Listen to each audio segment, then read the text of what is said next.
నమస్కారం అండి. మిర్చి పంటకు ఎంత పెట్టుబడి పెడతారు? ఆ పెట్టుబడి పెట్టిన తర్వాత రైతులకి ఎంత పని ఉంటుంది?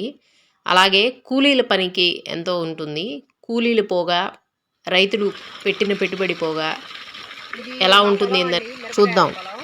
ఈ మిరపకాయల పొలంలో మా మామయ్య గారు చేస్తూ ఉంటారు.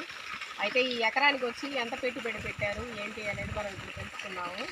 ఎకరమైన ఎకరానికి ఎంత పెట్టుబడి పెట్టారండి దీనికి? 70 పెట్టామండి. 70,000? ఎక్కడ మొత్తం పెట్టాం 30,000 పాతికేలు పెట్టాం. చూస్తారండి, 70,000? ఇప్పుడు 70 అయింది, ఇలా 30 అయింది. నిన్న వర్షాలకి ఏమన్నా పోయినాయా మరి? పోయినాయి, రాలిపోయినాయి, చెట్లు పడాయి. ఇప్పుడు వేపేసాం.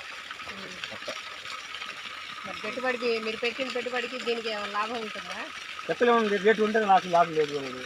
రేటు ఉంటే వస్తుంది. రోజుకి ఎంతసేపు చాకరీ చేస్తారు? ఎన్ని గంటలు చాకరీ చేస్తారు? 8 గంటలు చేస్తాం. 8 గంటలు. రోజుకి వచ్చేసి 8 గంటలు చాకరీ చేస్తారు. ఏ విత్తనం ఇది? ఈ రోజా బ్యాడి. రోజా బ్యాడీ విత్తనం అంట. రోజా బ్యాడీ విత్తనము బాగానే కాస్తుందా?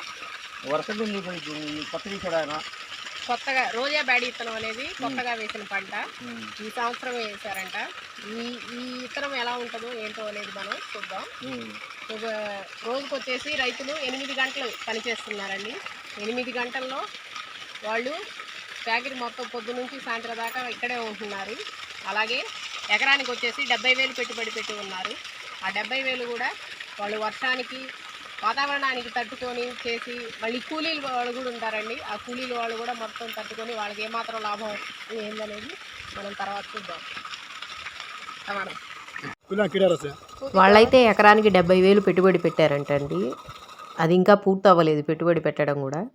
ఈ పువ్వు చూడండి, ఇది పచ్చిమిర్చి యొక్క పువ్వు, మిరపకాయ యొక్క పువ్వు. వీటిలో అసలు మీకు ఏమన్నా కనిపిస్తుందా పురుగున్నట్టు?